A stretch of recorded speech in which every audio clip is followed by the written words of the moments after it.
I want to introduce you to the East Library. She just took on that role on April 18th. Previously, she was at Ruth Holly as a manager and then as Fountain. So she's working her way north. So I will bring her back as a Palm Lake manager in about a month. You go east. Or go east, yeah. Or west. You pass.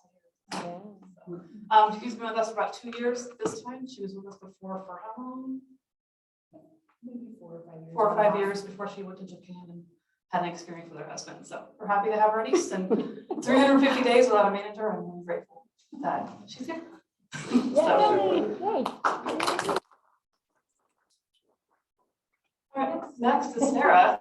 So, my hobby is to hire. I think I've hired like 8 members in like 3 years. This is Sarah Sharple. She's been with the PPLD for about 15 years now. We started together. All at Sand Creek. Started as a shelver. No, clerk. Okay.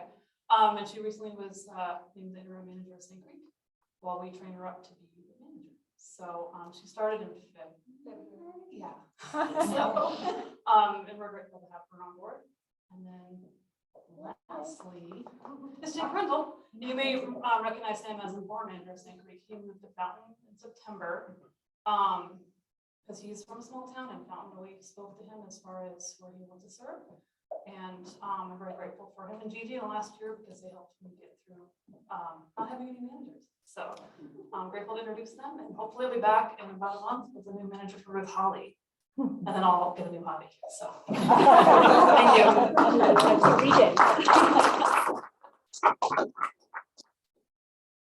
Any public comment?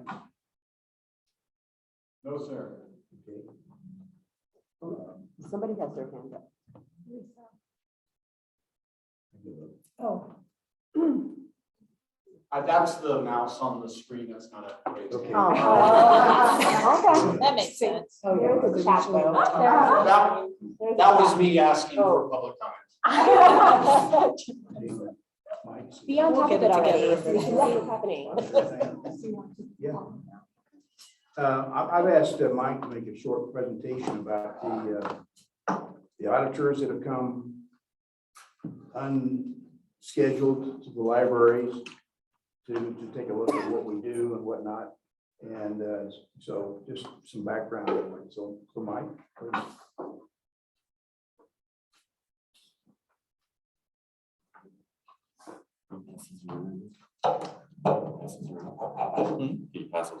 Oh. Good evening, everyone. My name is Michael Reiner. I'm the CSO for the district. And Dr. Stoll has asked me to say a couple of words about the First Amendment auditors the library district has been experiencing. And anyone that has public in front of their name has been experiencing for many years across the United States. This isn't a new phenomenon, but it has gained a little bit of momentum since COVID, and everyone has come out of hibernation, I believe. Some folks on the board may be remembering about 3 years ago when the First Amendment auditor came to the board meeting at Sand Creek, and many of you were on YouTube with that experience, as I am many times myself.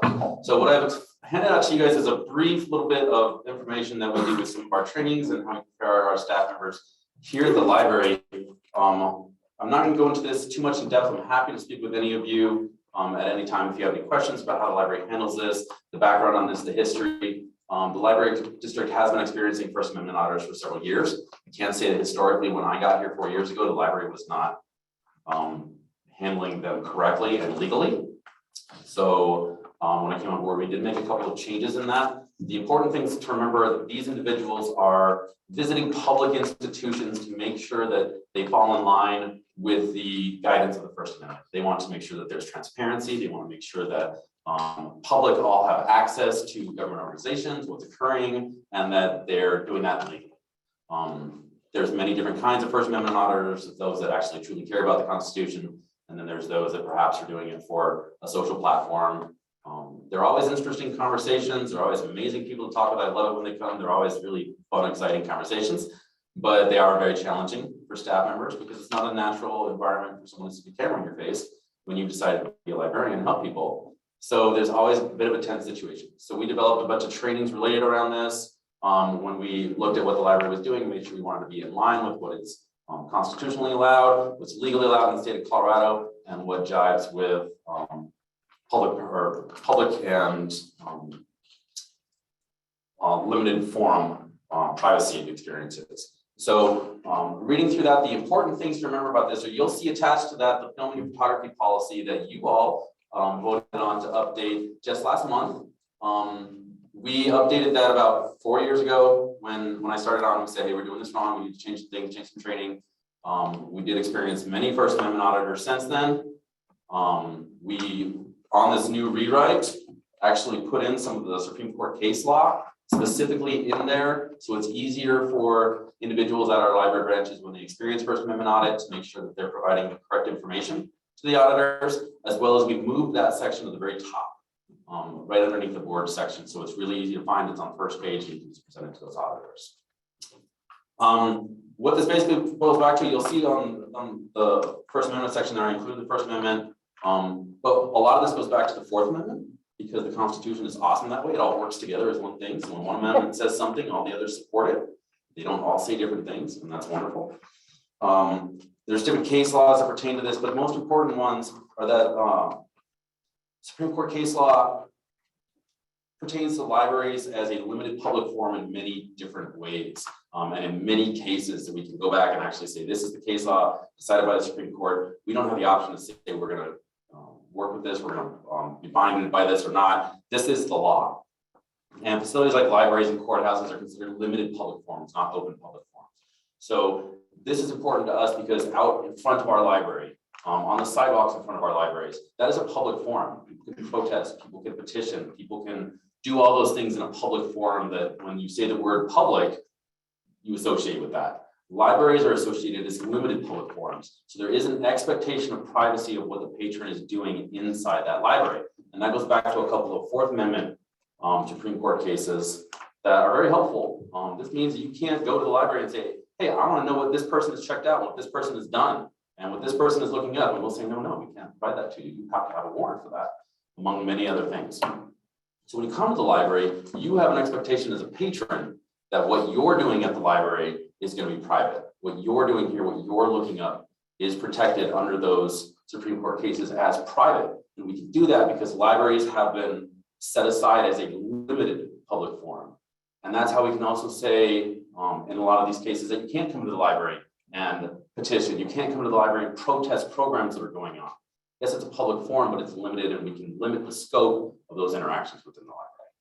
Okay, and I can get super boring and talk about Supreme Court case law and all the different laws and rules that are associated with this, but the main outtake of this and what we provide to our staff in the multiple video and online training formats we provide is, as a library worker, you do not have the expectation of privacy. First Amendment auditors can come into our libraries. We welcome them in. I always challenge them to name another public institution that supports the First Amendment more than the library does. We're on the same team. We want you guys to come here. We want you to make sure that there's clarity in what we're doing and there's transparency in what the library does. At the same time, we're required to protect the privacy of the patrons and what they're looking at. And that's the only limitation that we provide on that. So you can come in and film our staff. You can come in and film our buildings. You can come in and film our collection and our art, whatever's going on inside this building. But the patrons inside the building have a constitutional protected expectation of privacy. And that's where it gets dicey, and that's where a lot of the controversies end up all over YouTube and such. So that's what's been happening. We've had a significant uptick in them. We had some visit our monument facility last week and the week before that as well. And we do expect them to return again. And we do expect to continue to see these across the entire district and at all other public institutions. So I'm happy to answer any specific questions about it. Anybody have any questions for Mike? Mike, do they make an appointment or do they just come in? Historically, they just come in. So they're there to, they don't want to make, they want to challenge. They want to come in and, and they want to challenge what's going on, and they just show up. Sometimes they show up in mass. We had 5 come to our monument facility last week. They'll show up in mass. Sometimes it's individually, but they want that surprise factor. And unfortunately, there are individuals out there that tend to abuse the First Amendment audit system. They really like to intentionally cause problems, try to rile people up because, and I've spoken with a lot of them, they say their intent is they want the police to be called, which is unfortunate. They want that interaction with the police institution so they can try to see if the police then violate their First Amendment or say something or do something inappropriate, then they can follow that litigation. So, but that's not all First Amendment auditors. I certainly don't want to say that that's all of them. There's a lot of them that are out there trying to make sure that there's transparency, but there's bad apples in every hobby. So, anything else? So I asked Mike for something in documentation as far as what the law says. And this thing we passed out does provide which case law does the support that Mike talked about. So these folks come in, it's kind of like, you know, we get around and say, well, let's go to the library XYZ tomorrow. Yeah, okay, fine. What are we gonna do? You know, we're just gonna see how they're working, you know, see if they're having any problems with the First Amendment. I mean, so who are we working for? Basically ourselves. Yeah, these are mostly grassroots organizations. Some of them do band together to make larger cooperatives, but mostly they're individuals that do those audits. They do them at police stations, they do them in schools, post office, correctional facilities, sheriff's office, city halls, courthouses, anything that has the word public in it. But and it's much more challenging, I would say, at those institutions. And I'm glad that I'm working at those. I work here at the library, and we have constitutional case law and things that say we are a limited public forum. We are here for everyone, but we can say within those organizations we have expectations. Yeah, I think when you talk about Pikes Peak Library District, nothing public about that, what it says in the title anyway. So Right, they come in, they'll take pictures from the signs that say public library or anything like that. So those are the institutions that they like to do. anyway, any other questions? So we'll say as part of our training process on this, our CPI is very effective for this. So we've trained 347 staff members since I started the program here. And again, it works for all sorts of other things, but it's great. It works for this as well. Just another one of the training tools we put out there to try to get people to de-escalate conversations instead of increasing the tense interactions that they may be having, because these are tense interactions. These are someone coming in and sticking a camera in your face. If they're there for the right reason, making you uncomfortable and testing that out and then leaving. And if they're for the wrong reasons, then purposely trying to accelerate and elevate those conversations so they can take them to the next level and get more people subscribing and donating online and following their Facebook pages and things like that. So if they were to come in here and somebody put a camera in my face and I was feeling very intimidated, is there someone that would be there to be like a backup to support? Yeah, so Okay, so when everybody, it comes to intimidation, we're not talking about the camera, we're talking about intimidation. okay, Because it's really hard for people to separate, there's a camera in my face and I'm uncomfortable with, there's a camera in my face and they're intimidating me. So we do not allow intimidation, we do not allow threats, we do not allow profanity, cussing, all of those are encompassed in our code of conduct. So Okay. when we interact with individuals that are coming in for First Amendment audits, we try to take the camera completely out of the situation. It doesn't matter if you have a camera when you're talking to me, because I work at the library and you can film me. mhm, The conversation then becomes, are you violating the code of conduct? Because you can't come in and harass employees. You can't come in and intimidate, threaten, berate, scream at, cuss, all of those things. If you're coming in and you're just filming the staff, then our instructions to staff are just pretend the camera isn't there. They're allowed to do that. And they're trying, in their minds, they're protecting the First Amendment and they're trying to create that transparency. As I said, there's no public institution that supports the First Amendment more than the library system. So we should be allies in that. Right. The issue is when we come, the individuals that want to come in and create those not First Amendment audits, they want to create chaos and claim it's in the name of the First Amendment, and then have those interactions that they can set posts on YouTube and possibly cause litigation with. But yeah, so we always say, and we do this with every interaction, we train our security officers, we train our staff, we care about the behavior of the patron, we never care about the patron. We don't care about what they're doing, we don't care about the camera in this instance, we care about the behavior of the patron. So every violation is tied back to our code of conduct, what you are and are not allowed to do within the facility, and how you are and are not allowed to treat staff and other patrons.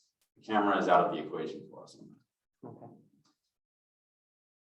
So, I mean, I look at the film industry part of the, our policy. It says filming may take place only during hours when the library is closed. Yeah, so for that's commercial filming. So if someone wants to use the library as a backdrop for a film or a commercial or an indie film, whatever those are, they can contact the library and do that, but it can't interrupt or encroach on library business, which we do during normal operating hours. Or film patrons. I'm sorry. Or film patrons. Right, and they're not filming patrons after hours. Any other questions? Okay, Mike, thank you. Appreciate the Absolutely. information. Never a dull moment. Okay, going to business items. Decision 22-5-1, minutes of April 20th. 2020, last meeting. It's on page 2.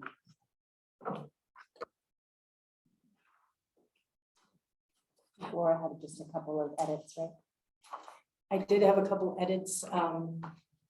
Mistakenly, it said that Aaron Betts and Debbie were not present at the last meeting, and they were. Yeah. Because they made motions and seconded motions. So therefore, the minutes have been amended to reflect that they didn't attend.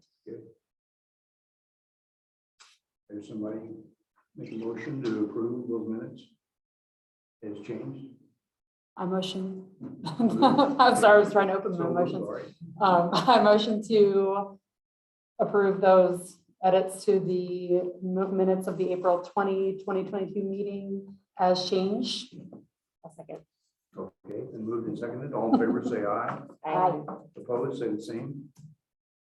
Okay, it's approved.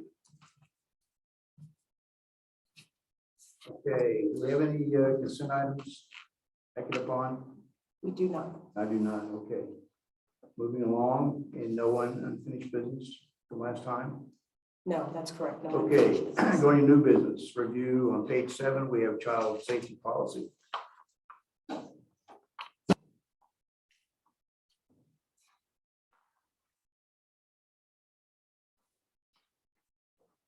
And the changes made to this policy were just in the procedural section that did not affect the board policy itself, which is why it's a review rather than a decision. So it was, Internal Affairs looked at the policy and we thought that it still fit the needs of the district. And so we were fine with not having any changes to the board. Well, I think it's important, it shows that in red, any modifications, just so how minor it might be, so that it doesn't really significantly change the policy. Any comments or questions about it? Okay. Decision 22-5-2, regional history and genealogy collection policy. Coming? Yes. Okay, so the regional history and genealogy collection policy is an actual new policy. This is something they had some auditors come in a few years ago now before the pandemic and make this as a recommendation. The procedures are the procedures they've been operating under for quite some time. There was a change in the Internal Affairs Committee, which is why it's in blue. I tend to be visual, so I thought the red lines would show you the original changes and the blue lines would show the changes that were made in the Internal Affairs Committee. And so that was a change that was suggested in the committee. Anybody have any questions, comments about this? We just wanted to preserve some flexibility so that if the location of the collection were to change, that we wouldn't have to come back. So do I hear a motion to approve this this policy as presented in our packet? I move that we approve the regional and genealogy collection policy as presented. Second. Okay, it's been a motion and seconded that we approve this. All in favor, say aye. Aye. All opposed, say nay. Okay, decision's passed. Decision 22-5-3, surveillance camera system replacement. Rich? Good afternoon, board members. I come before you to a second time for surveillance camera system replacement. As you can see through the paper, we started this project back in March, had to come back in November, and now we have equipment availability problems and some issues with the design of the system, which we did design based on previous experience with Callahan Library and Manitou Library et cetera. So we were intimately involved in the design of the system. System didn't work as designed, so we had to go back and make some adjustments, resulting in overall cost increase for correcting that problem. And so I'm asking to increase our budget for this particular project. This represents almost a 20% increase. This is the first time in the 6 years that I've been here that I have to come back to the board twice. So the supply chain problem that you hear about in the press, it's a reality for us. For example, the switches, the equipment that was approved last month, we ordered it, it won't be here until November. So part of the concerns that we have is, like, we plussed up 10 additional cameras. 6 of them are spares, because we just cannot afford that long of a delay in our camera systems and stuff. So we've had to make some significant adjustments. Not too happy about it. Don't know. I've got my team looking at what we can do to try to account for this in the future, but it's a really a tough environment because we really like to keep the cost down, but if we were to use a firm fixed price approach, vendors will probably bid and they'll factor in a 20% cost increase, or based on what they would normally have done. So it's very challenging environment for us going forward. So I've got my team taking a look at all the systems that we've got, looking at their sparing levels, because the just-in-time logistics is not going to work, because the just-in-time logistics is resulting in significant delays. Anybody have any questions or comments? I do. So with understanding that security cameras cover when there are no physical people present in the building, is there any adjustments to security that we need to consider or think about? Like, just, I guess I'm looking at you, Michael, but I don't know if it's. He's probably the expert that can answer that question. And it may just be, I mean, a lot of this is timing, so I get that. So your question is there? So because, surveillance is captured, but if there's issues with anything related to that, is there something that's compensating for that? So say like physical security that's around in after hours, or is that really necessary? Absolutely. So that's can of worms if you want to open it. I'm happy to talk about that. So the rest of the board meeting is mine tonight. Do you want me to go now? No, I'm always happy to talk about stuff, but I have to restrain myself. There's a lot of components to that. So yes, we operate with an on-call security presence in the evening. So we have officers 24 hours a day available for those on-call components, but those are reliable on, and part of this camera increase is again to reduce some of that usage of that. Right. So our intrusion system, which is also archaic and will be replaced here in the future, hopefully, is tripped for those events. And then historically, we would just send an officer. So at 2 o'clock in the morning, when the Callahan alarm goes off, they drive 40 miles out to Callahan. They're there an hour and a half later, they check it, and then they drive back. So the installation of these cameras was to reduce those tripping of the evening security officers. So we do have 24-hour response to any of those intrusion events, but now they're able to pull those up and check the entire facility with those cameras, and then turn those intrusion alarm systems off remotely if they can do that, and so they don't have to respond to those. So that was one of the improvements that we made with the installation of this system.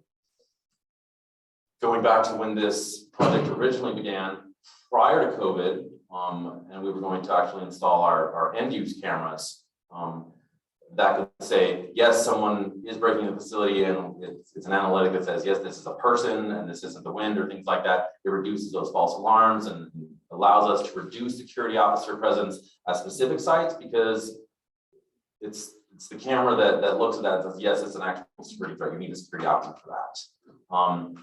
We downsized that, and when the pandemic came and those funds got moved around to other things, and then this is the camera system that went in. So the camera system that we're installing right now is for the next 5 years. What the RFP and the installation that Rich's team was talking about, not going too far back, was a cabling installation. So we had end-of-life camera systems across the entire district that didn't actually work. You can almost consider them dummy cameras because none of them worked. So when these were replaced, we had to rewire the entire system. So that RFP, the money that was moved for the camera system to something else, there was just enough left that we had set aside in previous years of saving that we could use that money to recable.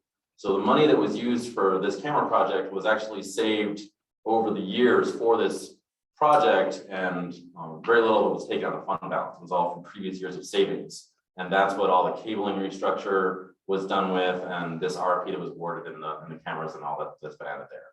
And then 5 years, since we have the cabling infrastructure in, we can look at, and over the next 5 years, we'll be saving, as we did to do the cabling, to purchase those cameras and put that in to, again, reduce the security workload. So it's a long road, it's a long process, and this is one of those steps, but Your question is that was there anything, like, we've had incidents that have occurred after we've closed, et cetera. So, yeah. So I think, again, like understanding the purpose of a surveillance camera and offsetting that over time, being able to do things like if something gets tripped, sure. absolutely. But I think it's this like intermediary stage of what we have to overcompensate for if things are not. Absolutely. So diving into our pit statistics, I mean, the district has a lot of evening activity. The officers responded approximately 30 alarms in the course of a week after hours across our entire district. Some of those are false alarms, some of those are break-ins, some of those are vehicle thefts. We've had a rash of vehicle thefts in the district. We've had catalytic converters stolen, we've had windows smashed, we've had libraries broken into, and that's after hours activities that the officers respond to. So that's the after hours component. And then when these cameras are actually have the analytics to say, yes, it's a security event, or once the SOC is up and we have our officers actually watching those cameras, then it becomes more of a proactive, something is happening, we can respond to it, not something happened and we can investigate it. So our current system is, there's a lot of investigation after the fact, providing the police, to provide insurance, and then we're working towards that. When something happens, we can do it in that time right there and respond to it. Right. Okay. So Rich, based on expectations from the company we're working with, we're looking at 6 months before we get all. No, not in this case. What I wanted to point out was the fact that the last month we ordered like switches and up systems that I met the board. We just got a notification that they're going to be in November. So extrapolating on that experience has caused us to really take a hard look at what we're doing on our sparing of systems. For example, the cameras, we ordered 6 more as spares. We're not going to wait 6 months for these cameras to show up if they break.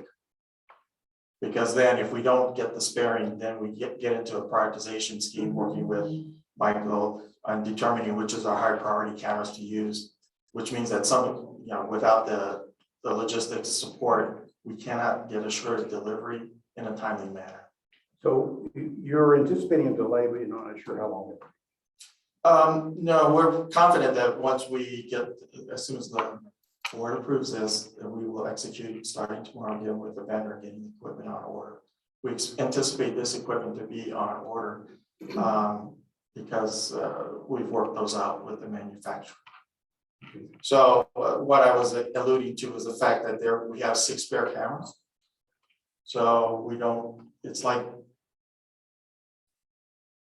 working with the vendors, it's a challenge because they don't know their stockage levels.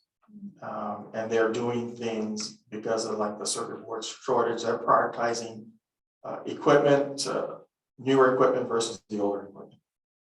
So the 6 extra cameras is basically for contingencies. It's Yes. wrong. Yes. It's not something we already have. It's No. something we ordered, so we'll be ahead. So Yes. Okay. Any other questions or comments? Scott has a couple questions. Okay. I do. I hope everybody can hear me okay. Yes. Okay, thank you. So a couple of questions that I have. What stability problems did you actually run into? We were experiencing problems with the systems that were previously installed. They were like disconnecting. And as Michael had alluded to, ability to remotely access the cameras. We found out at the locations that, and we had not experienced this before. And that's what we were seeing is at the locations where we had a high volume of cameras, we were experiencing disconnects and inability to access the cameras remotely. And as Michael had alluded to, that's an important feature for the folks so that they can look at what's going on with the camera system so that they can make a determination whether they need to respond in person or just chalk it up to something that is observable but not something to respond to. Okay, so the other question I had was the design. You stated that the IT staff designed the system. Did the vendor actually review the design and provide any feedback on We worked- that design? Oh, sorry. No, We go ahead. worked hand with the vendor. We had three previous locations where we had the system design implemented, as Michael had alluded to. This goes back to when we had the de-scope and we were looking at an interim solution to fit within the budget we had. So we de-scoped the requirements. So we used the existing libraries that we already had the system installed at. And unfortunately, when we talk about the numbers at our largest locations that are experiencing the problems, those were not experienced for the libraries that we sort of prototyped off of for this capability. So we installed this initially at some smaller libraries. It worked That's fine, correct. and so when we expanded to the larger ones, this is where we ran into the problems, right? That's correct. Okay. So my concern that I have is that it is May, and we're already starting to dip into our capital funds for the year. And in keeping with Wayne's thought process way ago was that, capital funds are there for emergency purposes. So boilers explode or go out, or a roof needs to be replaced immediately. I'm a little concerned that we're still wanting to dip into our capital funds this early in the year. And I mean, 36,000 may not seem like a lot, but to me, it's a lot. So I'm a little apprehensive about this, and I'm concerned Scott, that I think we're not going into capital reserve, but actually, we're actually moving into reserve type of funding. And I think Rich has already got things already established in his own budget. And Randy, I'd ask you, where do we fit as an issue here? It's a contingency as part of the capital reserve. All right, Yeah, I think what Scott's thinking about is that we're going into our fund balance, yeah, and we're not. we're not, okay. so this is not going into capital funding. No, we've got our four major capital funds, and the biggest one is the capital reserve fund. And it's segmented down into facilities, IT, and several other smaller capital areas. And within IT's portion of that fund, they've got specific projects set aside. This obviously would be one of them, but Rich is explaining that they need to spend more than they originally thought they would. And for cases like that, we do have contingency lines within that fund that covers this kind of stuff generally. And So it's already been budgeted for, basically.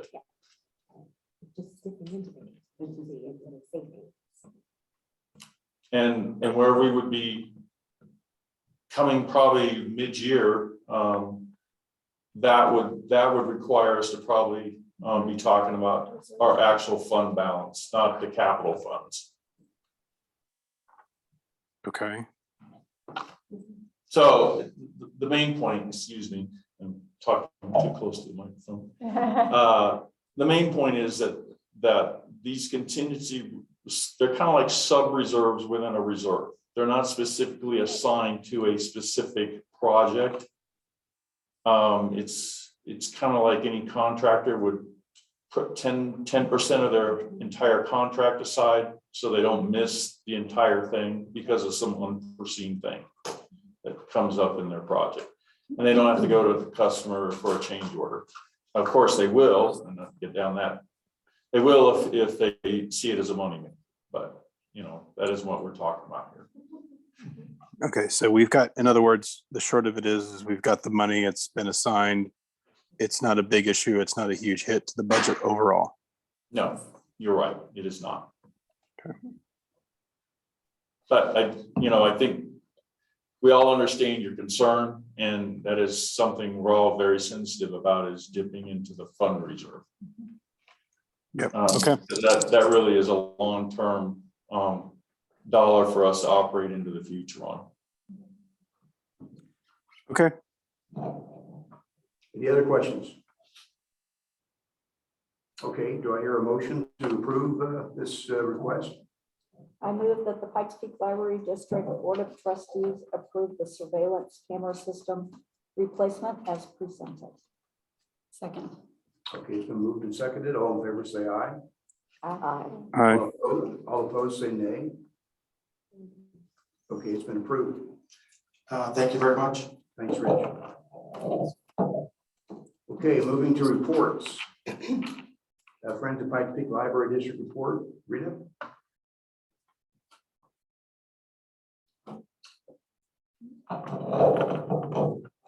So the only thing I'd like to add to my report is our big event, sort of the showcase event that we have for the Friends is the Literary Awards Luncheon, which is scheduled for June 18th, Saturday, from 11:30 to 2.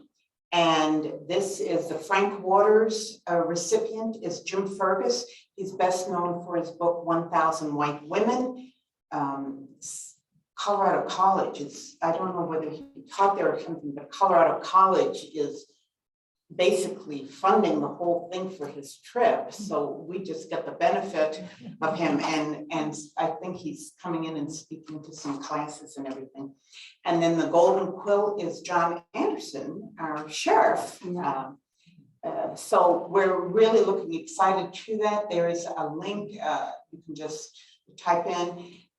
So please make your reservations, but we are well aware that everybody in Colorado Springs waits until like the week before. So, you know, everybody's like, we're not getting any RSVPs. And we're like, just wait. You know, 3-4 days before the event, they'll all sign in. So that's our big event that will happen. And then the other thing is I happen to be at Monument when the first incident happened, the first amendment. And I was very impressed because a young lady who basically had to take care of it was like, oh my gosh, you know, I was like with the other staff members sort of in the back. And then today we had our Tri-Lakes Friends meeting and Jean gave us a wonderful explanation, basically exactly what you said. So your training is working, but I was just very impressed how everybody handled it, and because it was stressful to me and there was a patron there, you know, and everything. So you're doing the right things. So thank you very much. Thanks, Rita. Okay, Pikes Peak Library District Foundation report, Lance. Lance actually is on vacation, so. How and dare he be that's- on vacation? I know, and someone approved his time, so. That was that. I have no idea. That was John. It's our standard for anything. Yeah. For a while. How much time do I have? 2 months. 2 months. Oh, gosh. And I'll just acknowledge that the library giving day was, I think, pretty successful. Yeah, So absolutely.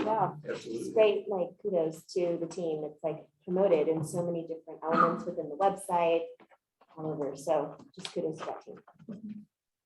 Yeah, I mean, I think we have $50,000 during 2022, which is pretty amazing. And that's just, there's a lot of other things besides that, but it's up front. That's pretty incredible.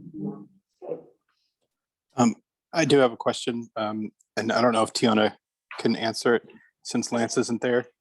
And the Lift Zone Wi-Fi service, could somebody kind of go into that a little bit more?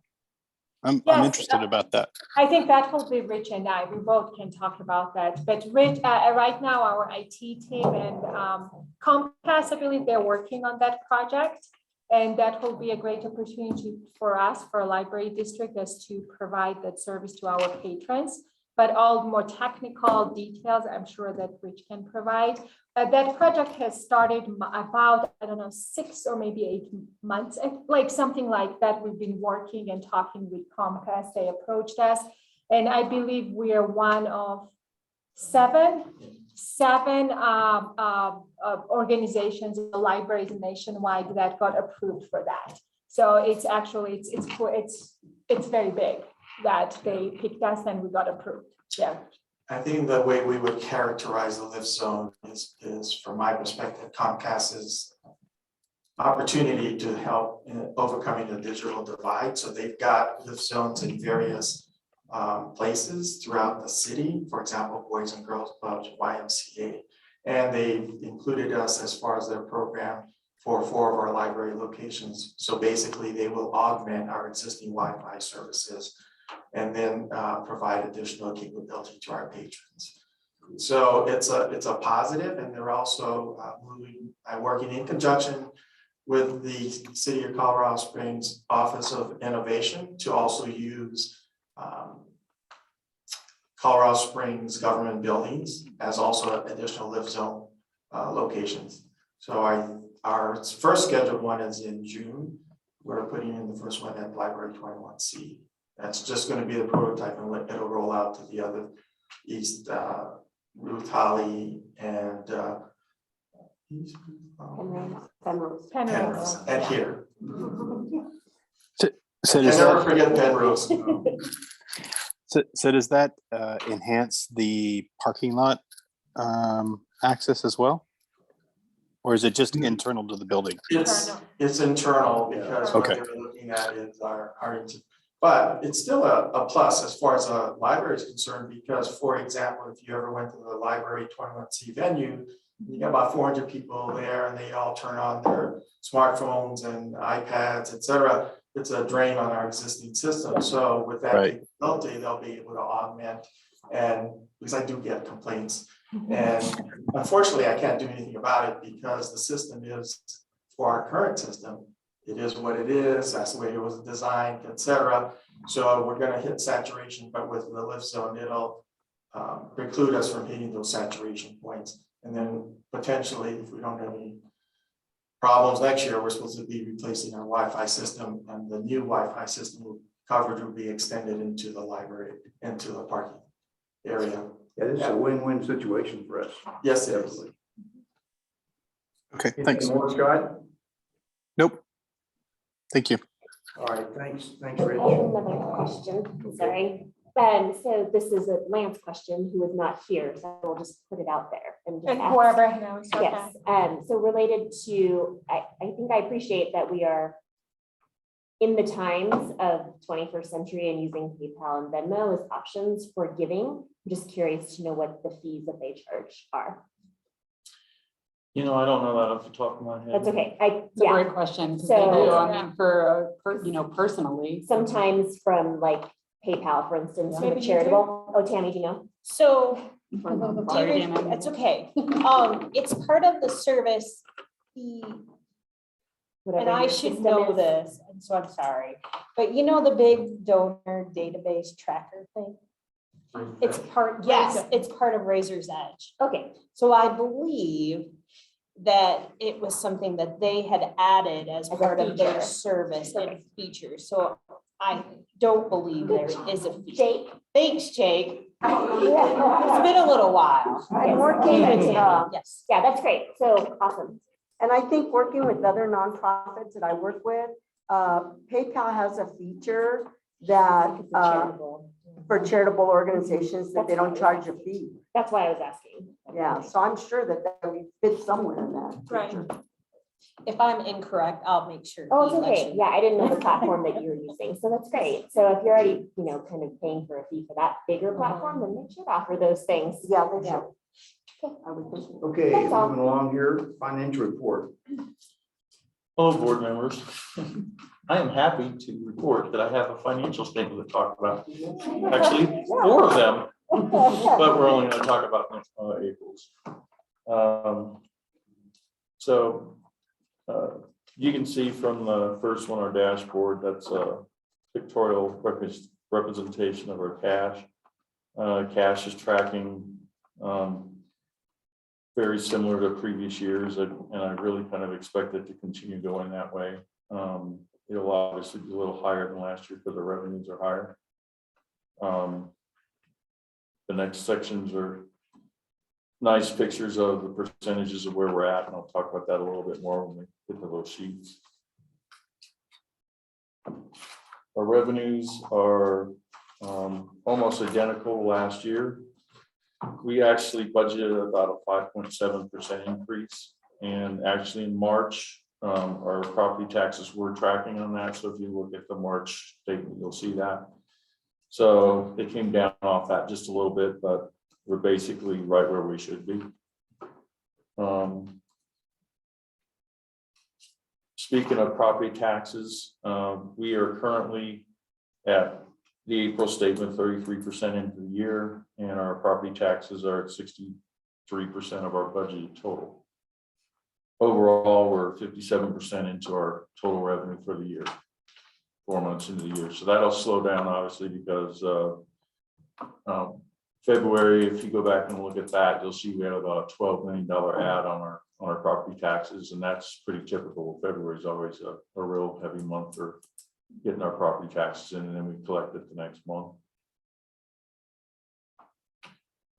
For our expenditures, I'm probably just going to cover most of that on the summary, but I wanted to talk a little bit about our personnel uptick.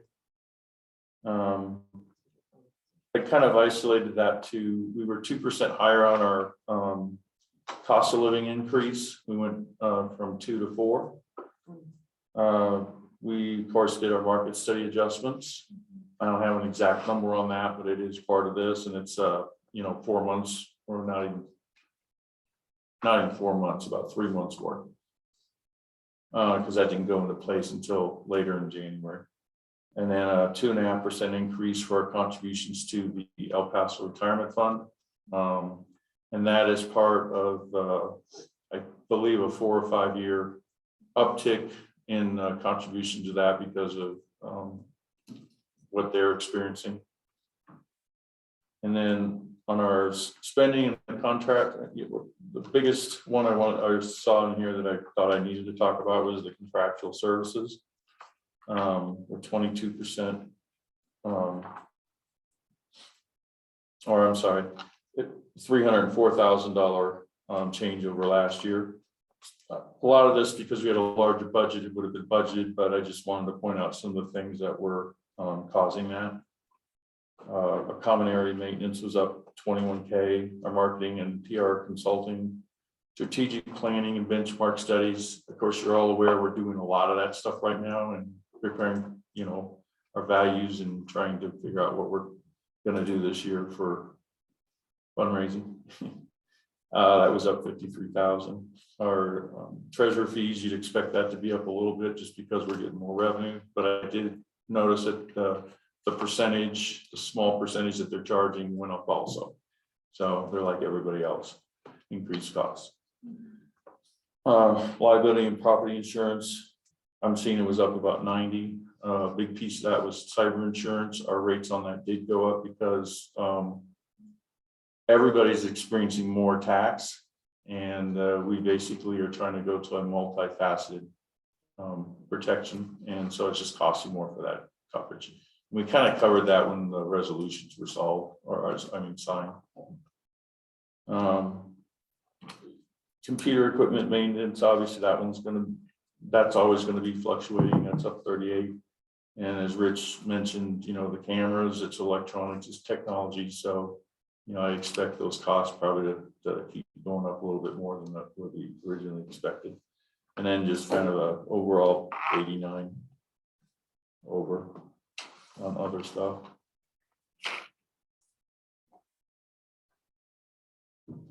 Sorry. Looking at the total expenditures across the board, we're actually at 27% of our budgeted expenditures for the year versus being 33% into the year. So that was what I thought that was a favorable. And then everything's tracking by major category except for the contractual services, and I just explained what was going on there.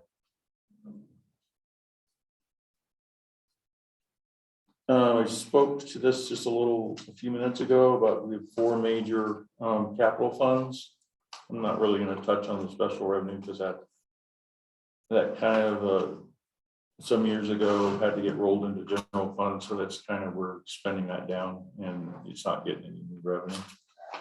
But we do have 4 major capital funds, one for each region, and then kind of an overall for the capital reserve, and that's one I mentioned. We have several support departments in that, and so you'll basically seeing this all prior year spending for last year, and then new spending, and then the actual projects that are being spent on.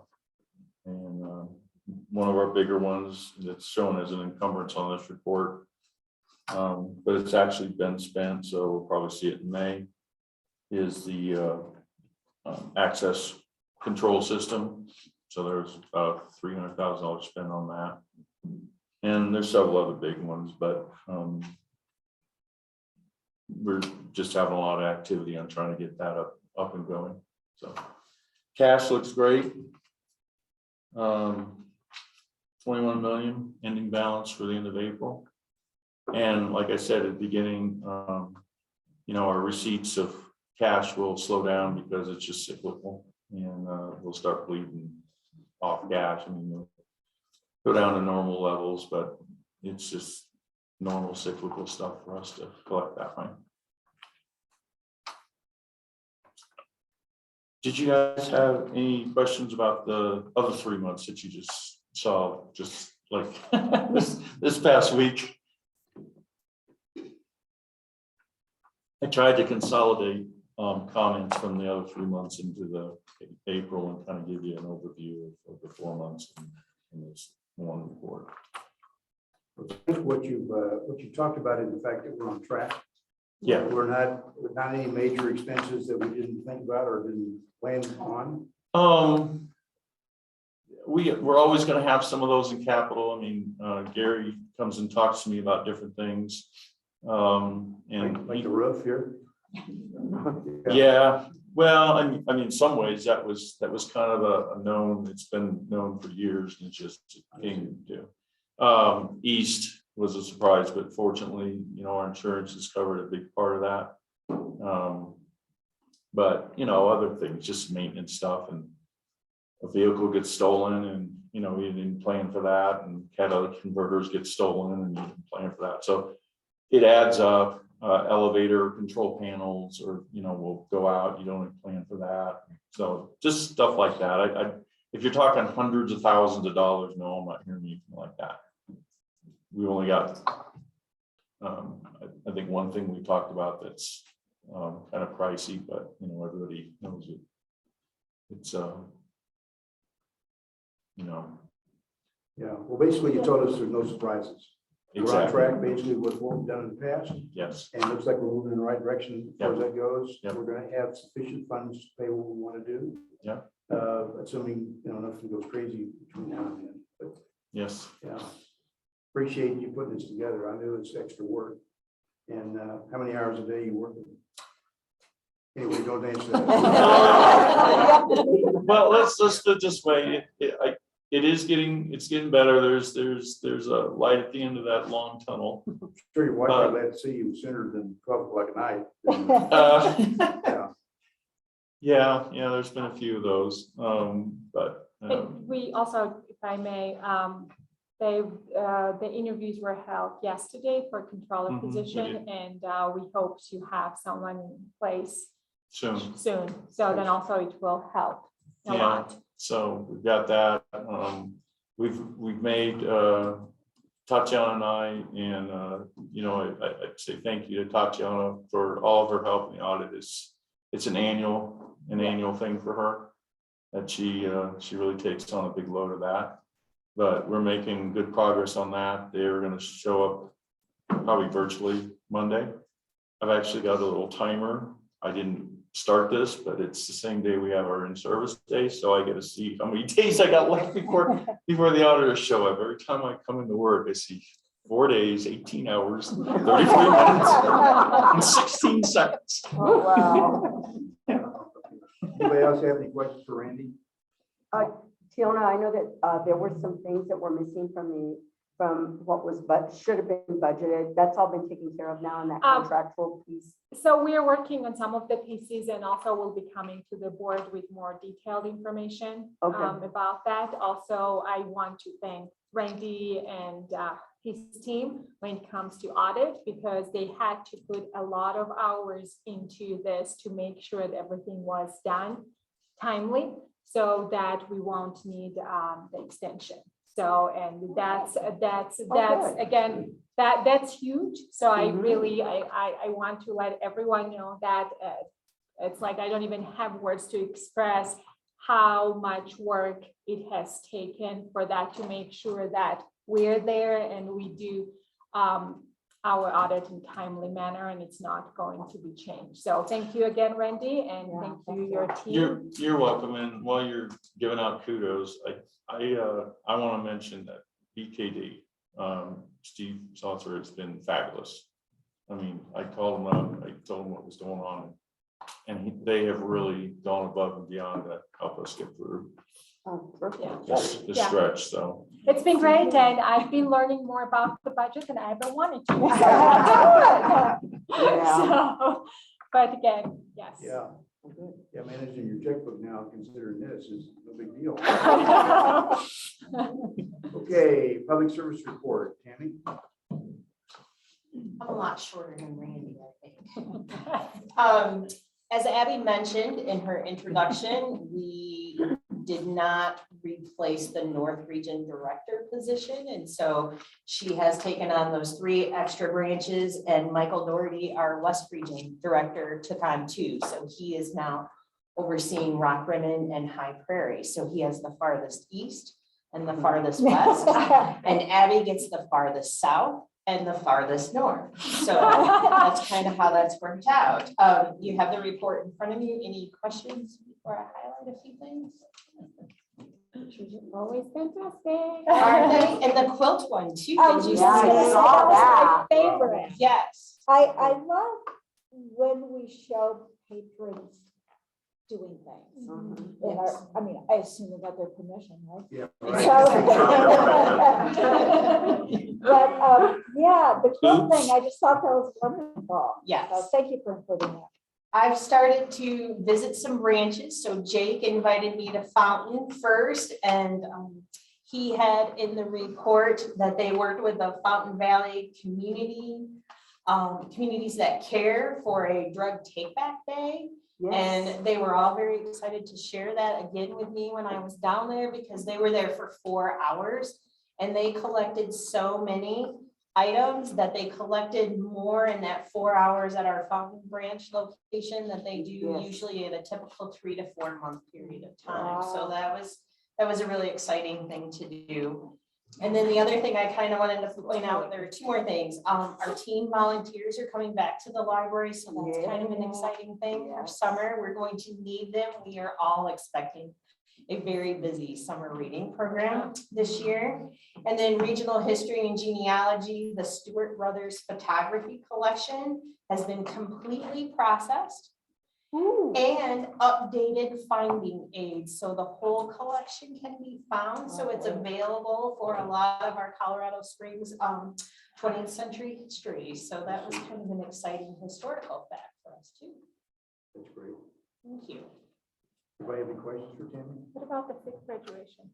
5th graduation is tomorrow. The Friday. Oh, No, Friday. Oh, yes, today is Wednesday, sorry. She's off tomorrow. It's so- my Friday.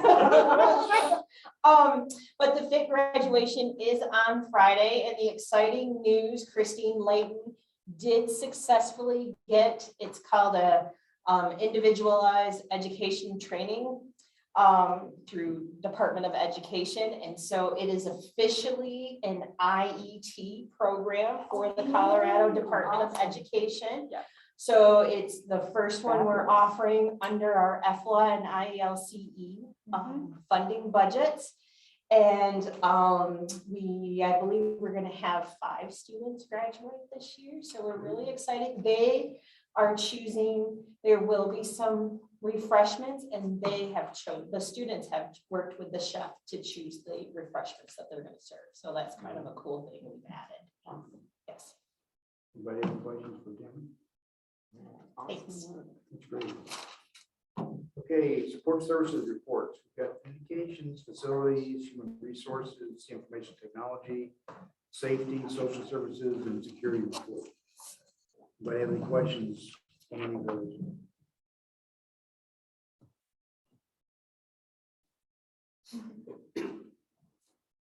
I mean, just look through the sheer volume of all these things taking place. It's a lot. There's a lot going on.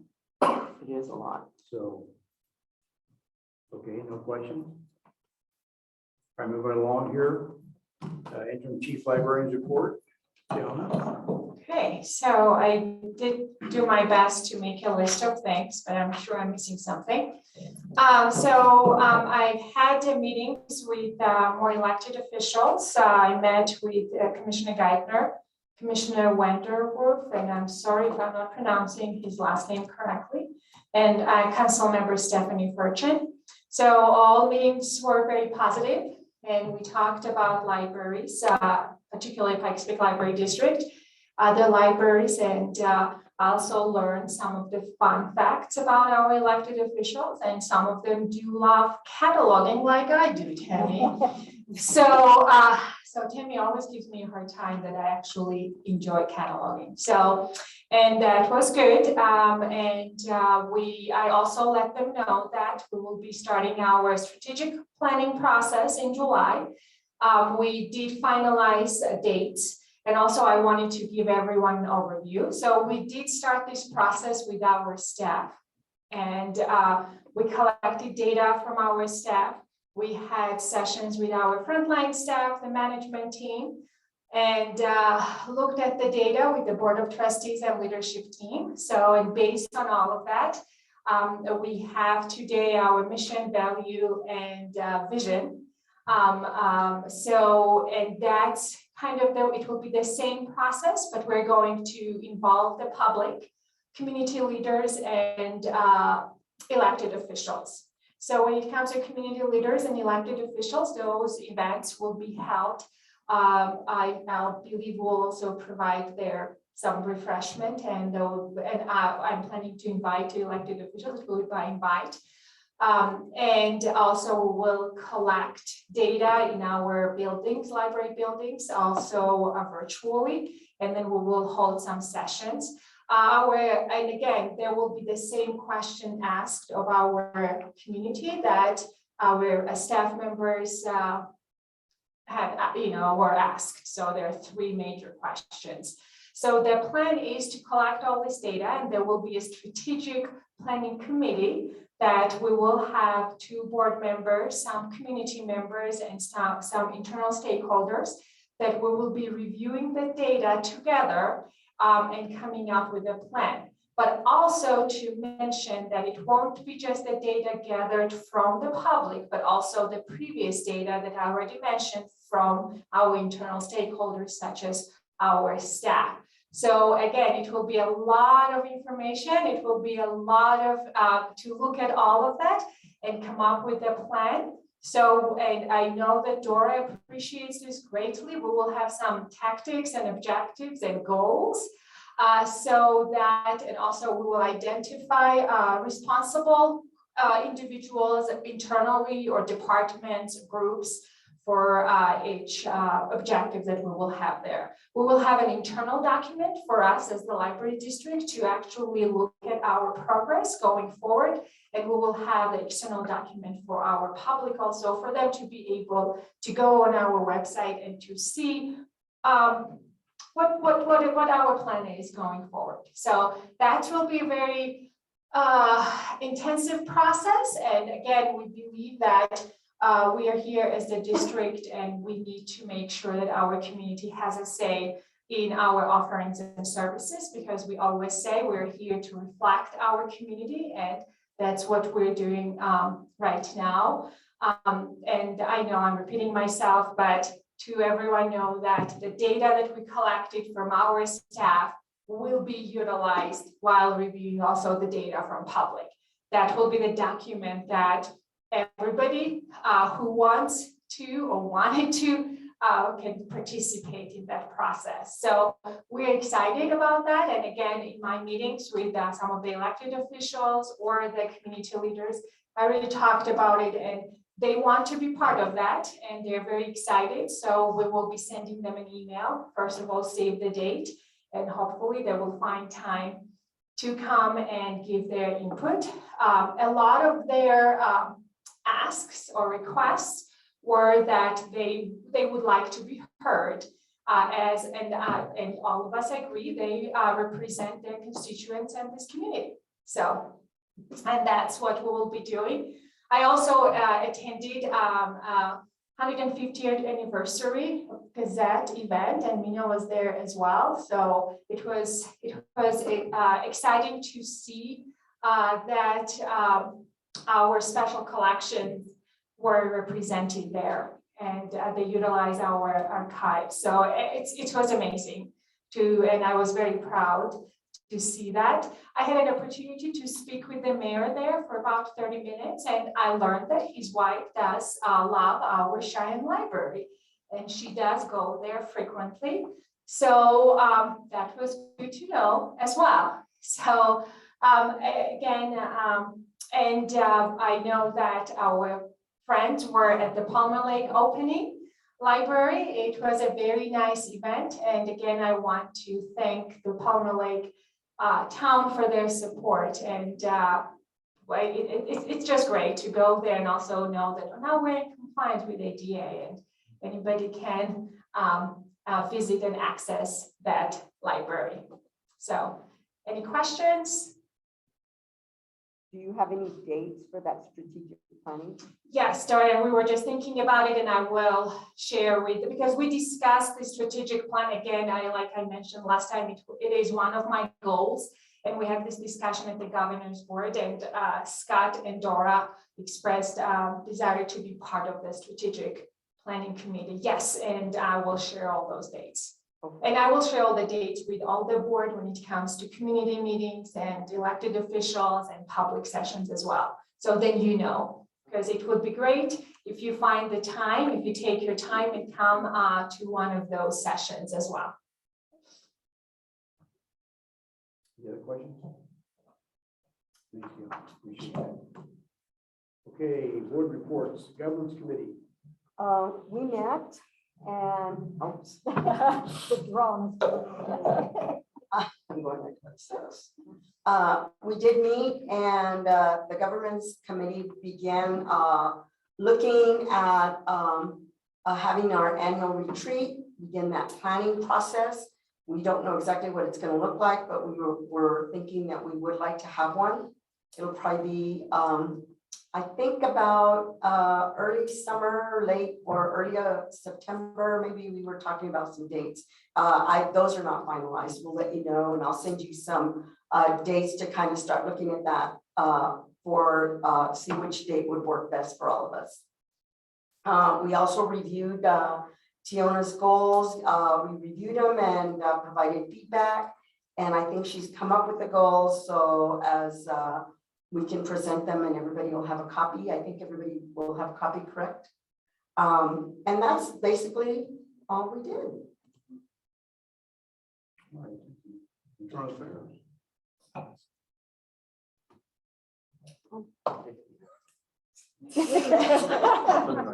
It's okay. We met, you've already heard most of the results of our meeting. We did talk about the audit and the preparations for that, and whether or not we'd be able to accomplish that in the time frame we needed. And so congratulations. I know what a big ordeal that has been to get ready for that. So that's wonderful. Good job. So the other policies you've all looked at, and that's it. Okay. I can't slow it over. And then chaos. So public affairs did meet, and we used our time to do advocacy training with our trustees and some staff. That's it. It was great. It was. We had Anthony Carlson and Sarah Jack, yes, and helped us talk through how to promote the library and be good stewards as board members. Okay, The end. very good. Any trustee updates as far as participation in different libraries or other activities you're working on? I did. Yeah, so. This side of the table. I mean,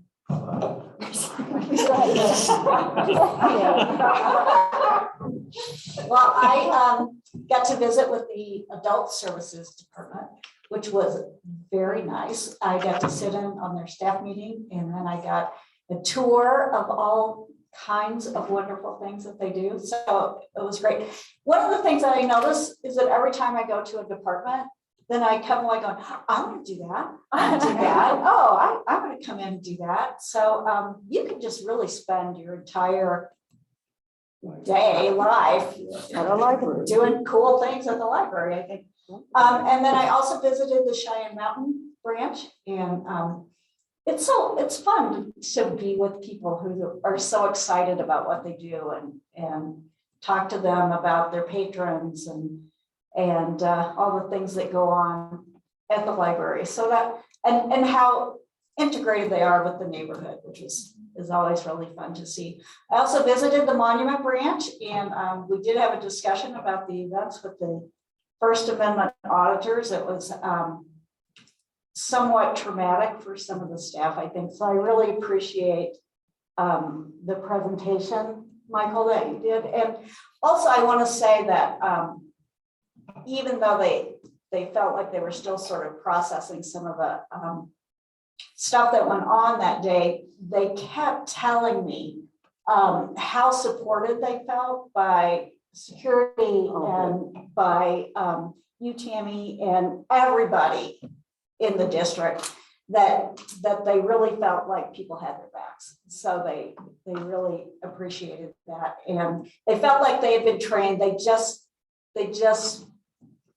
didn't expect things to go quite the way they did. And so it was good for me to hear about that, and just to see that things happen that, you know, we don't always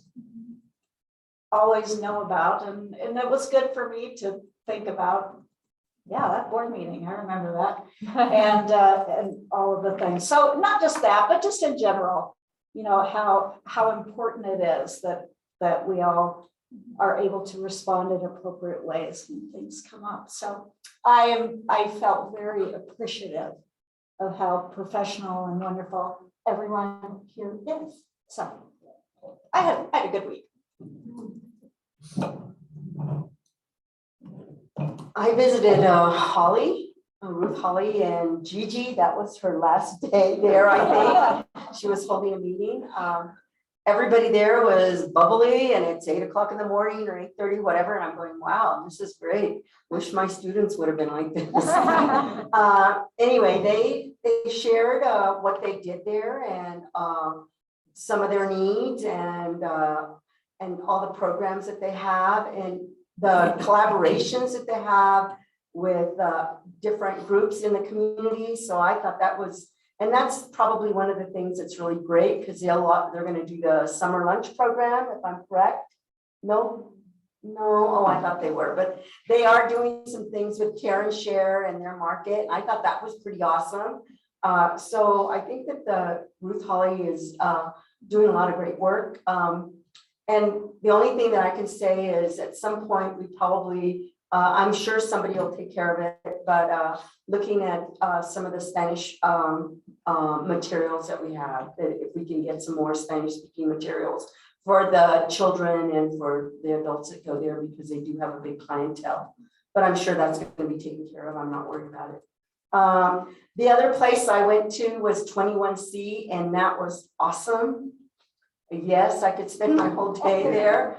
I didn't realize they have an actual, like a green room there where you can do all this fun stuff if you want to. It just was so fun to be there, and knowing all the things that we can do there at the library.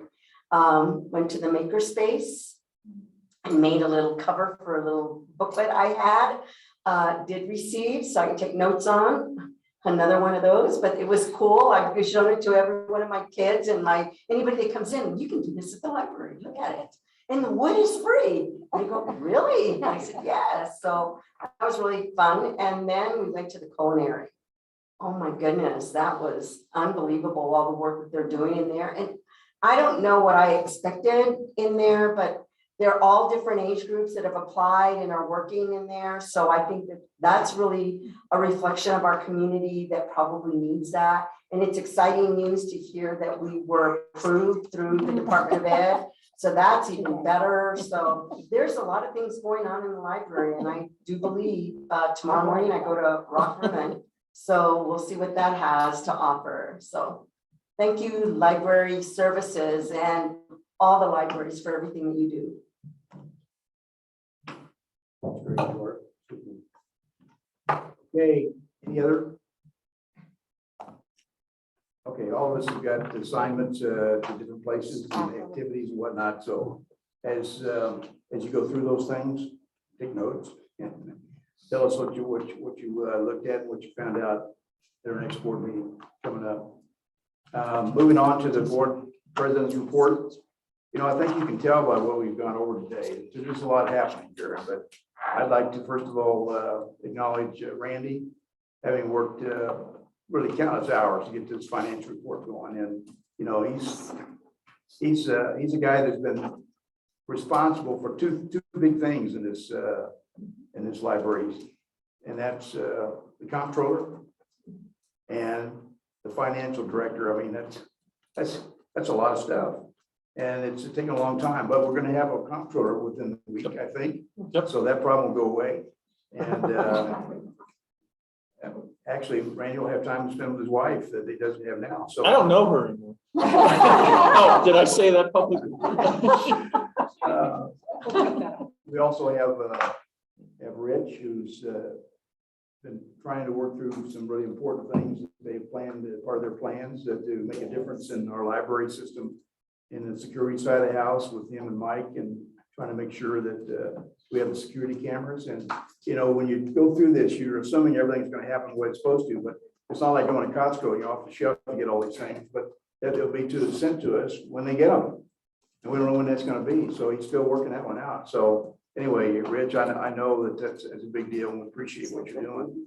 What Tammy has done in a number of different areas, the public services report, I mean, she's a busy lady. And so there's a lot happening. We appreciate what you've done, Tammy.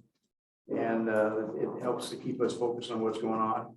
Especially appreciate what Mike did today and telling us about what's going on with the so-called auditors that pop in and want to see what's going on and make sure that we're keeping or supporting the First Amendment and all that kind of stuff. But, you know, like I think it was Tim that said, is there another place in this town that does more for supporting the First Amendment than the library?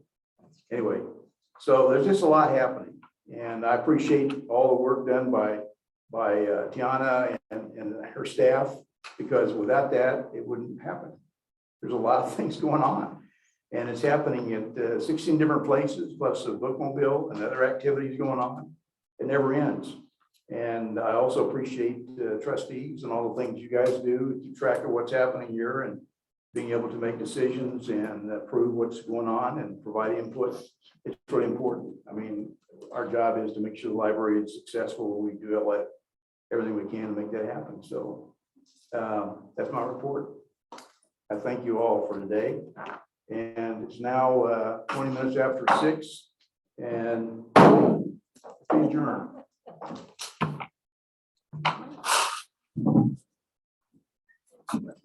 You just know you're I happy. know it. I just want to be outside. I think. I was just gonna say, Oh my God.